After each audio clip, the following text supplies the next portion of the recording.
Hypertension इन young population और साथ में कोरोनरी आर्टरी डिजीज और हायर हार्ट रेट के बारे में बात करने के लिए हमारे साथ हैं doctor Shaukat Ali Bohra. Myself, Dr. Shaukat Ali Bohra, Senior Consultant Physician, presently working in PMCH Medical College, Biloga, Bedla, and I'm doing my practice from in the morning 8 to 9 and in evening 4 to 8 p.m. 32 खारो colony, Fatehpura, सेवा मंदिर road. Doctor, हम hypertension को कैसे परिभाषित करते हैं और हमें कब यह निष्कर्ष निकालना चाहिए कि व्यक्ति को हाइपरटेंशन है? हाइपरटेंशन का मतलब होता है कि शरीर के अंदर ये बीपी, जो नॉर्मली ब्लड प्रेशर जो होता है 120 से 80 होता है, परंतु ये बीपी और जैसे जैसे एज बढ़ती है तो बीपी 130 से 140 सिस्टोलिक और डायस्टोलिक 80 से 90 तक भी होता है तो हम इसको नॉर्मल मानते हैं।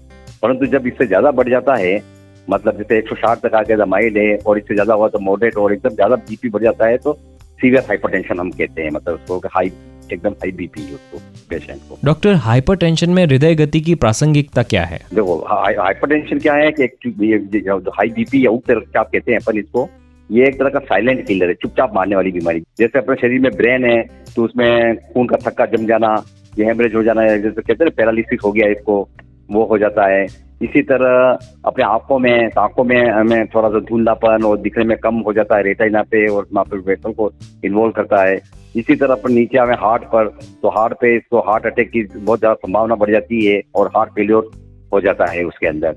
और इसी तरह गुर्दे पे, तो गुर्दे के मतलब गुर्दे को भी लंबे समय तक यदि बीपी रहता है और यदि लोग उससे बराबर कॉशियस नहीं होते हैं तो इनके गुर्दे भी खराब हो जाते हैं पेशेंट के, तो उनको डायलिसिस पर और यहाँ तक कि मतलब गुर्दे खराब हो जाते हैं।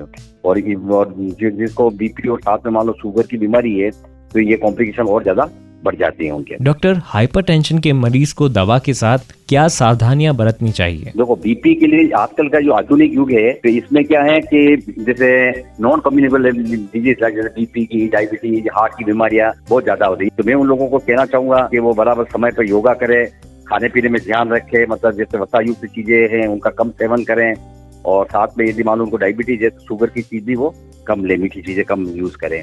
और एक थोड़ा सा रिलैक्सेशन के लिए वो उनका पूरा तरह व्यायाम, बराबर एक्सरसाइज और व्यायाम, जैसे साइकिलिंग करना, दौड़ना, घूमना फिरना, इस तरह व्यायाम करें जिससे अपना वो बीपी को शुरुआत में ही कंट्रोल कर सकता है और उनको बीपी की दवाई की जरूरत नहीं है। और यदि मान लो उनका बीपी इससे कंट्रोल नहीं होता है तो अपने डॉक्टर से देख बताकर और अपनी दवाइयाँ, मेडिसिन उसको स्टार्ट कर देनी चाहिए ताकि उससे कॉम्प्लिकेशन से बच सके। Public awareness initiative by Glenmark pharmaceuticals.